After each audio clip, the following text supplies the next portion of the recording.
Greetings. I'm going to start this talk as I normally do with a Tibetan medicine bowl. We'll do just one gong to get focused, and then I'm going to talk about enlightenments.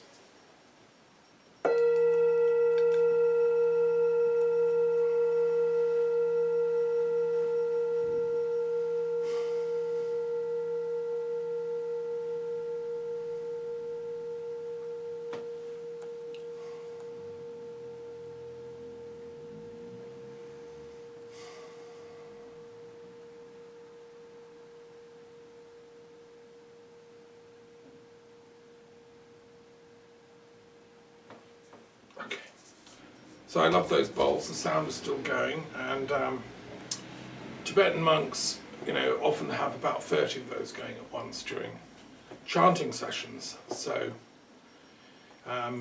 you have to visualize that or hear that in your mind whilst I'm talking.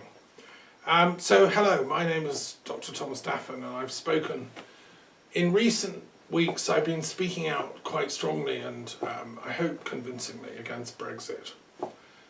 As a British citizen living in France, Canadian origin, I'm an international figure and run an international institute dealing with peace studies on the one hand and comparative philosophy on the other.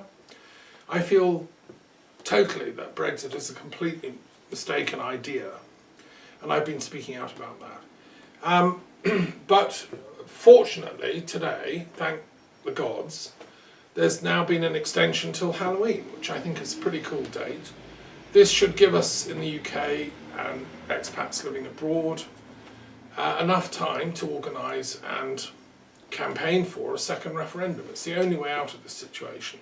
We need to check that that's what we still want. It's not what I want. And I know millions of other people that support what I'm saying. I'm setting up a new centre for Bremain studies. I'm suggesting we name the opposition to Brexit, not opposition to Brexit, because that gives them the power of the positive. No, we want Bremain, which is the complete and utter opposite of Brexit. We want to Bremain with the British, state, the UK, staying inside the European Union and doing our bit to help Europe. Many European countries have problems. We need British expertise and science and business know-how and economic know-how and philosophical acumen and all the rest of it. Scientists like Sir Paul Nurse, my dear friend, and other great intellectuals in Britain. We shouldn't be running away from Europe. We should be facing its problems and tackling them together. Bremain is the name for that, and other people are using this term. So I'm setting up a Centre for Bremain Studies, which is to make the case for and to argue in detail why that's the logical way to go. But I don't want to talk so much about politics today. There'll be times between now and hopefully the second referendum for that. It's a beautiful day here in France. The birds are singing. I've been sitting by the river, La Petite Creuse, near me, under an oak tree, and the meadows are filled with flowers. I was on a walk yesterday and watching little lambs and little goats frisking about, and donkeys. And everywhere around here in the centre of France, where I'm speaking from, is like a paradise of little rural farms, people living pretty much as they have done for centuries. The history of this area is amazing. The great French novelist George Sand wrote about the life of people around here, but there's so much more still that still here. I know friends in this village who were here, born in, early part of the 20th century, whose parents then lived here earlier, and no, there were no cars around in those days. It was all horse and cart. There's a timelessness about rural France, which is one of the beauties of Europe, and every part of Europe has these kind of beautiful things. Now, what's the metaphysic, what's the ethic that I'm coming from and that I think Bremain should be founded on? Well, Britain is an amazingly sophisticated culture, and that's why it's so saddened me, I think, that suddenly we turned into this crazy country of Brexit mobbers. I mean, I don't recognise that country. And I actually, in the Centre for Bremain Studies, we're going to be examining where the idea came from and why, and I think it was a fake concept right from the beginning. I think Dominic Cummings should go to jail. He's broken the law. He's now in defiance of Parliament. All the people that were campaigning for vote leave who broke the law should go to prison. They shouldn't be allowed to be involved in the second referendum. Parliament needs to get some teeth and ensure that its laws, the laws of the land, are actually abided by. We also have foreign intelligence and mavericks like Steve Bannon who have tried to hijack British politics. It's as if I went to the USA and set up a campaign for the Confederacy to leave the Union, and went all around the southern states campaigning and saying, yeah, we should redo the Confederacy, let's found it again, wave the flag, and let's get out of this Union. It's corrupt, it's run by evil people in Washington, it's run by evil East Coast people, and I would just expect to be doing that and no consequences. That's what Steve Bannon's doing in Europe. He's going around talking to all the right-wing extremists in Italy, France and elsewhere, and created an extreme right-wing maverick group of anti-Europeans, anti-liberals, and anti-social democrats. The mainstream consensus in European society has been live and let live. European Union not perfect, but we'll stay together. We love it. We love the freedom of movement, the equal rights we all get, and we love the whole continent. So we want to travel around and enjoy it. It's a bliss land, a Buddha land.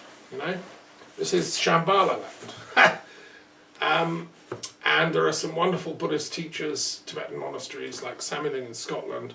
Here in the Dordogne, there have been some very, very great teachers in France. Buddhists come and settle. This is where Thich Nhat Hanh lives, not far from here. And like Osho used to say, this whole planet is a Buddha field. We have to transmute the energies from negativity into positivity. And I regard Brexit and lots of other stuff that's going on the planet as a kind of anxiety call. It's like, look, me, I'm hurting, I'm going to smash the room up. It's what adolescent, angry people do when they're upset and traumatized. They smash the room, and so, they go into a padded cell. But they need therapy. And what's the therapy that can exist for this healing, these extremes? Okay, so I'm going to try and apply a bit of Buddha medicine, because it's the first spiritual tradition and lineage I ever entered and became associated with.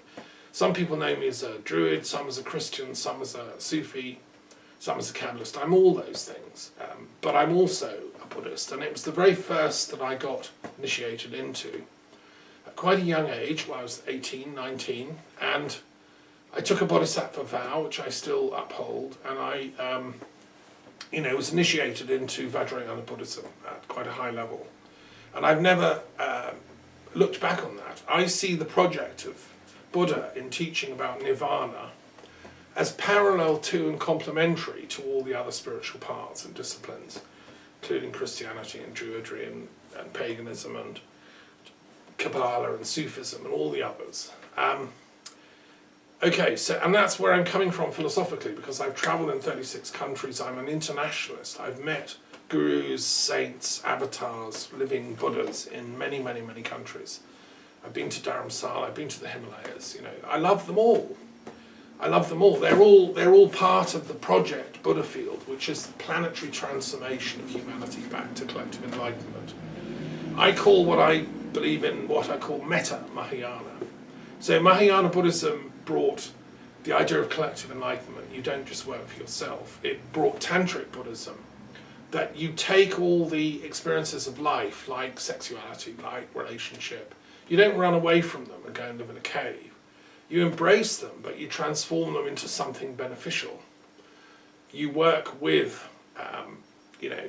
marriage, relationship, family, work, whatever it is life's throwing at you, and you transform it, just as Buddha transformed all the temptations that Mara threw at him on the night of his enlightenment. He turned them to flowers. So that's what we have to do in the Metta Mahayana path. All these things that the world is being thrown at the moment, like climate change, racism, wars, interreligious violence, gender hatred, gender confusion, all the perplexities people are struggling with on an everyday level, we have to see them as arrows that are being chucked at us by Mara, and they're causing pain. And I've just, there's a huge list, right? I mean, human rights abuse, and the death penalty being misapplied in some countries for wrong reasons, and people being whipped for the wrong kind of beliefs, and all that. As coordinator for the World Intellectual Forum in Europe, I find abhorrent this intellectual intolerance that seems to have swept over the world. It's time to wake up, people, and be truly universalist in your thinking. That's our heritage, that's our inheritance. Here in Europe, it's a bastion of internationalism. This is where the Enlightenment happened. This is where Kant and Hegel and Spinoza and all the great thinkers of European history, Descartes, who lived just down the road, Francis Bacon in London, Adam Smith in Scotland. These are the great philosophical thinkers. They're all cosmopolitans and internationalists. And then they became interested in Buddhism and the Orient. Sir William Jones, one of my intellectual heroes, who's buried in Calcutta, he had all that European sort of intellectual heritage when he studied at Oxford. He learned 6 or 7 languages: Arabic, Persian, Latin, Greek, Welsh. He was a Druid from Wales. He became head of the legal department of India in Calcutta. And he learned Sanskrit. He was the first European to master Sanskrit deliberately. He was a scholar, a polymath, and he realised, wow, these European languages are related to all these Indian languages. It was like a light bulb went on. And he wrote a poem about how the Celtic deities and the Indian deities are one. They're like long lost loves come home, and that's true. I'm part Irish and lived in Wales and Scotland. I'm part Celtic, and I'm also part Indian. Whenever I go home to India, it's like I've come home, as it is for all universal wisdom seekers, because they've kept the light burning there very strong. And they sent out, Sikhism, Jainism, Buddhism, Sufism largely came from India, lots of it did. And even the Zoroastrians have taken refuge in India and have been looked after and given homes and refuge and so on. And the Christians got to India very early, probably with Thomas, and the Indian Christian tradition is very, very ancient. As ancient as anything in Britain or Western Europe, actually. So that's it. So the job is collective global enlightenment, and that's why I wrote a book called Enlightenments, which I just want to flag up here. The cover shows somebody kind of coming out of the tunnel. It's like a homage to Plato. And that's to do with the near-death experiences that people experience, and the literature's so overwhelmingly evidential that the soul, the consciousness, does not die at death. This physical body is a shell, a vehicle. And that's what all the great traditions have affirmed. And so we need guides, navigation paths, like the Tibetan Book of the Dead, which I read, in my teens, and the equivalents in other faiths. Well, they're there, and we can begin to piece a map together so that we can stop having fear. In St. Paul's writings, and Paul is a kind of Christian Buddhist, he's someone that had a download of the risen Jesus, who realised that Jesus hadn't died, he was still alive, in the kind of cosmic consciousness that exists after death. I mean, not just sort of figuratively alive, but actually alive and contactable. And Paul literally had a download. And it totally changed his life. From being a persecutor of Christians, he became a defender of them and an apologist. And as a learned man, he was a learned, trained rabbi under Gamaliel. He was able to, do a bodhisattvic explanation of why Christ wants us to live lives of loving compassion and service. That was the same message as Buddha. And the same as any realized soul. And my argument is that it doesn't matter what religion you're in, what country you live in, what language you speak, what gender you are. It doesn't matter your politics, except, unless you're totally wacky and violent, in which case you need to go and study political science and get over it. But as long as you're on the peace path, kind of mainstream, then I think the path to enlightenment from here now for this planet is going to be fairly easy if we only come together and pull together, right? So it doesn't matter whether you're Jewish, Muslim, Christian, Buddhist. The start point is to be comfortable with that and find the best qualities of that particular dharmic path. You see, they're all like trees in the paradise garden. They've grown up with huge centuries heritage of thought and care. People have been tending these spiritual trees, these orchards. And the fruit is enlightenment. That's individually, each one of us, reaching a point of Gnostic or illumined consciousness whereby we stop doing any harm to ourselves and each other. We substitute hate with love and compassion to ourselves and each other and to animals. And I think we need to green the concept of enlightenment. So we plug into the Gaiac field of the planet, the earth energies of nature, the trees, the growing things, the greenness of life, as Hildegard of Bingen said. She said there's this thing called viriditas, which is green, which is the colour of the soul. We have that greenness within all of us. Greenness is caused by chlorophyll, which is the thing in plants that absorbs sunlight. That's the same thing we kind of have in our blood, but that causes redness. But what we need to do is find the greenness that can absorb the spiritual sunlight, if you want. This is why the Druids and other ancient peoples love trees, because they're a teacher to us. And so the tree of life concept in Judaism, in very, very early times, used to work with that concept of the tree. In the Norse traditions, Anglo-Saxon runic traditions, which I love as well, Yggdrasil is this cosmic tree. We're just on the branches of Yggdrasil. I'm speaking to you, on one of the branches. Wherever you are, you're sitting on another. And so we need to give respect to the tree itself, the whole thing, the tree of life, which means all the branches, all the nations, all the tribes, all the leaves. We have to stress universalism. And each country, it seems to me, is struggling between like self-affirmation as in racial superiority myths. The Burmese people are even some Buddhist groups like in Burma are struggling with we don't like these Rohingya Muslims, we want to be Buddhists, we're Burman. Or in Sri Lanka, some of the Buddhists are saying, we're the Sinhalese, we're the proper people, we're the real Buddhists. Those people up in the north, the Tamils, they're Hindus, they're not real Sri Lankans. There's racism happening even in those, dharmic places. It's happened in Britain over Brexit, we're the Brits, we want to be the best, we're leaving Europe, we don't like them. And it's happening in America, where the white racists are saying, we're the whites, we made America, we're going to be powerful again, we're going to vote for Trump, and we're going to fly the Confederacy flag, and we like Steve Bannon, and, etc., etc. That's the white right-wing racist stuff. It happens in Israel. It's supposed to be a universalist place of, Kabbalistic enlightenment, and it becomes a sort of a fake Zionist nightmare, saying we are the Israelis, we're the best in the world.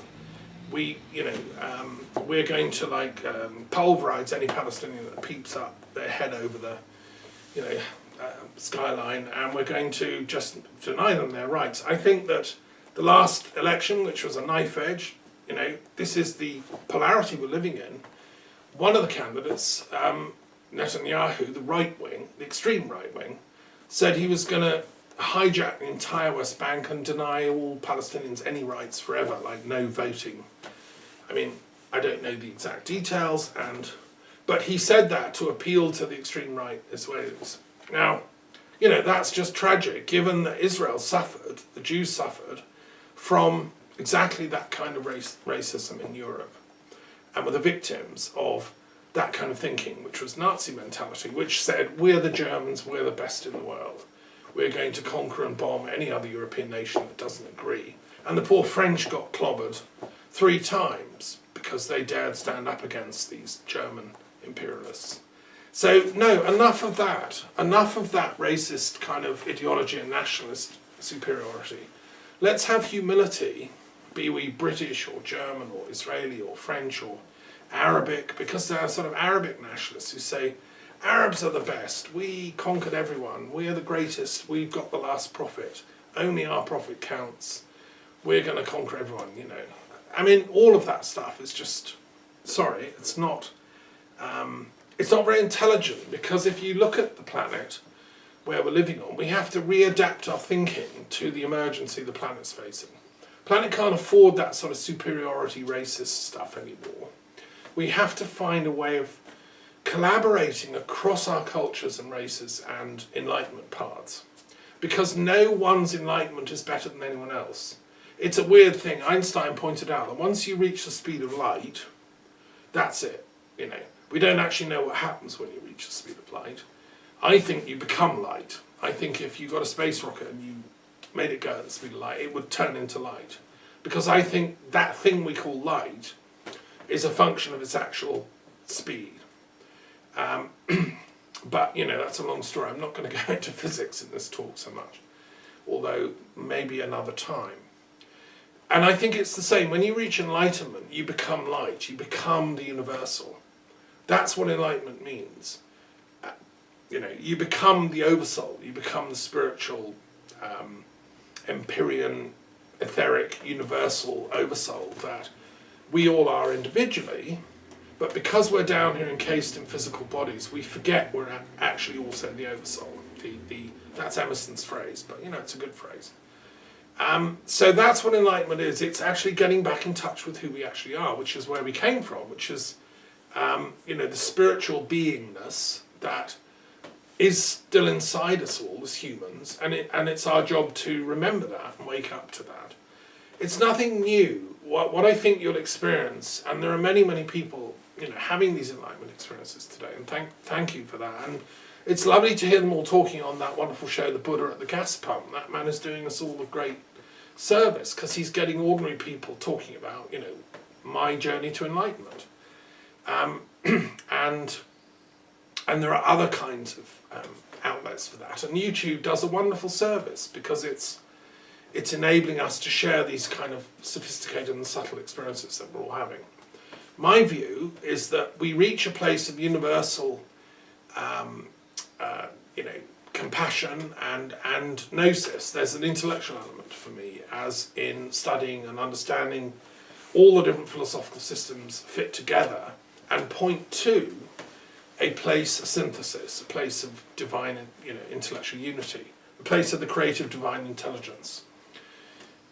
In the apocalyptic literature of Judaism and Islam and Christianity, they talk about the ascents of Enoch. Enoch goes to that place, and in tradition he's the first sage to have made that journey. And he gets to see what goes on in that throne room of the gods, so to speak. It's a marvellous thing. And so once we reach that place of enlightenment, what do we do then? Okay, so I don't believe that we vanish. I don't believe we leave this planet. I don't follow the view of some somewhat depressed and darkened souls that this planet is lost to enlightenment and just get the hell out. You know, this was Marnie's unfortunate view that there's so much evil and corruption here, just like if you can reach enlightenment, get out as soon as possible and leave. And I've met New Age types who say they can't wait to leave this planet. It's such a fallen place and there's so much evil going on. Well, I say something slightly differently. I say that, and this is why I love Buddha and respect him, of course he could have just gone up into the Himalayas, been enlightened and left. No, he said, no, I'm going to go and teach and try and express the inexpressible. Any truly enlightened teacher has that dilemma. You can never express what you've seen and experienced.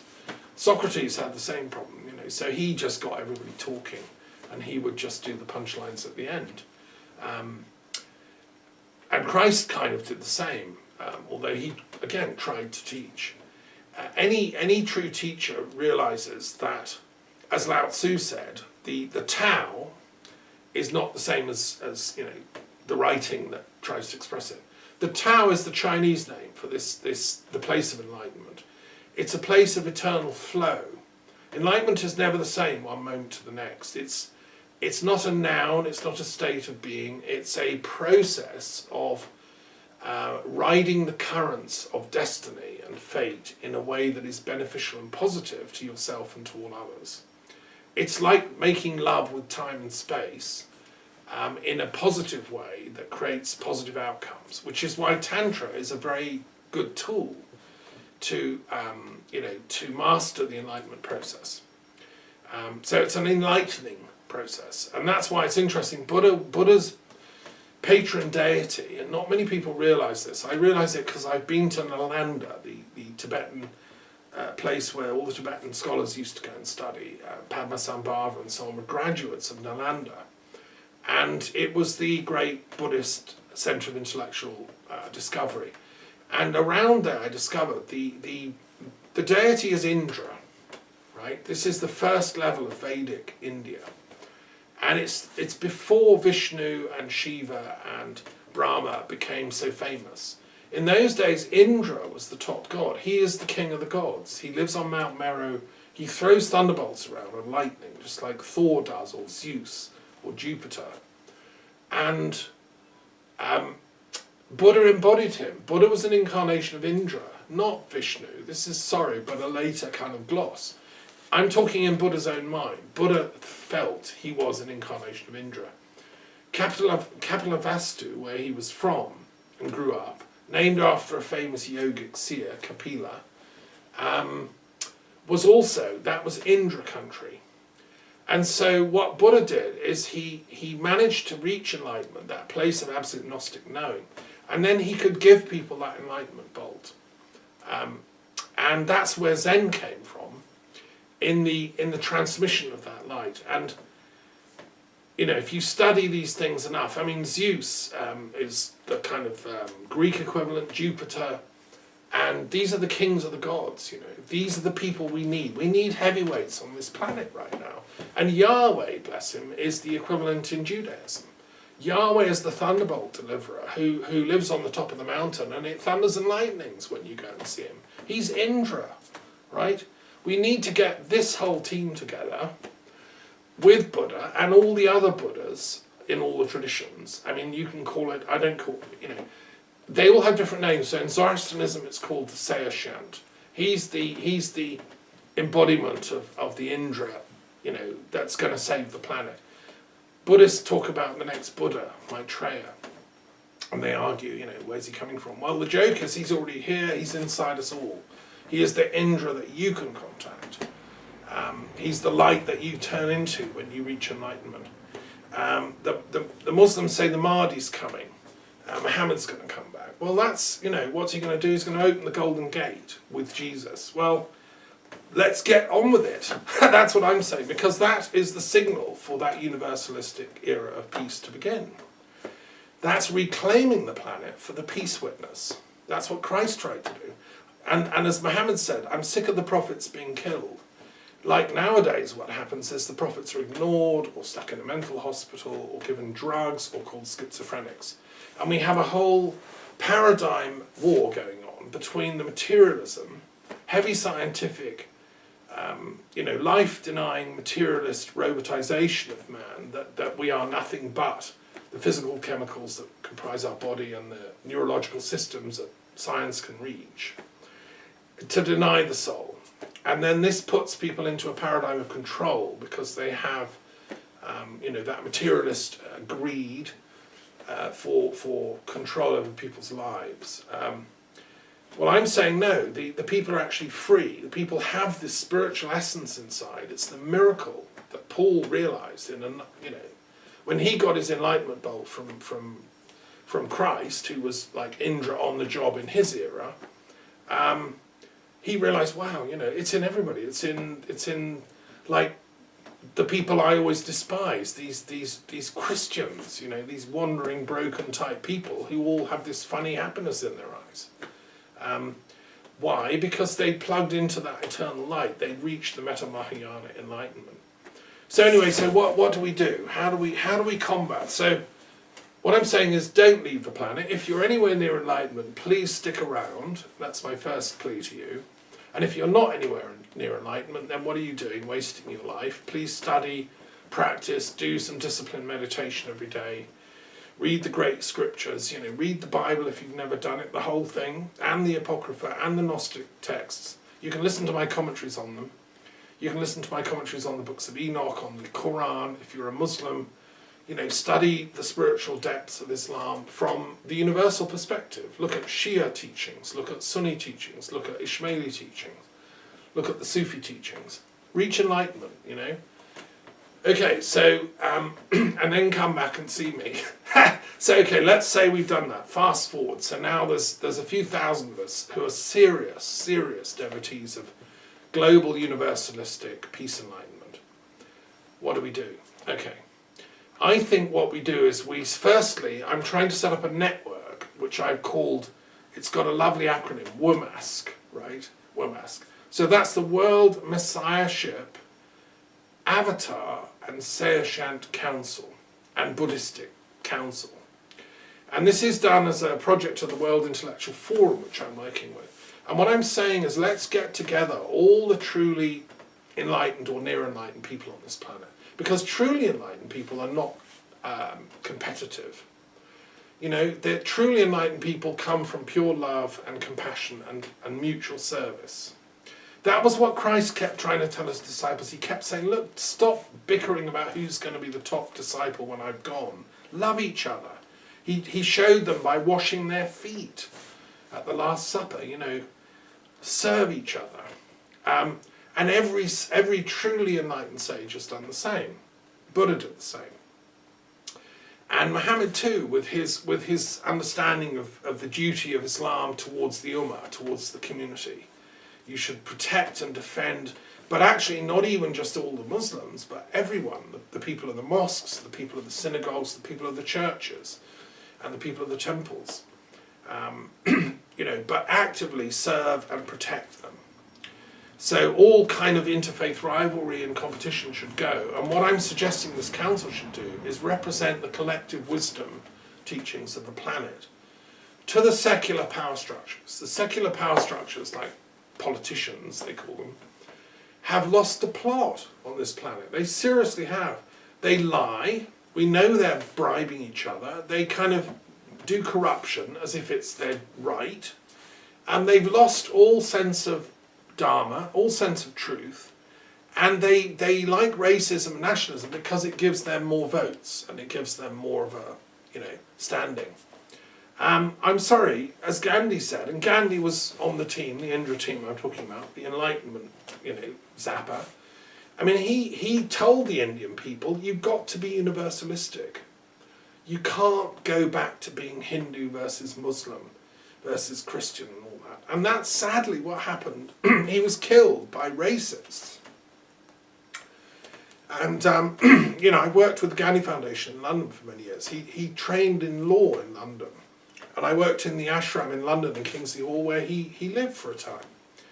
Gandhi and I, we speak the same thing. I'm just updating the message because, sadly they got him.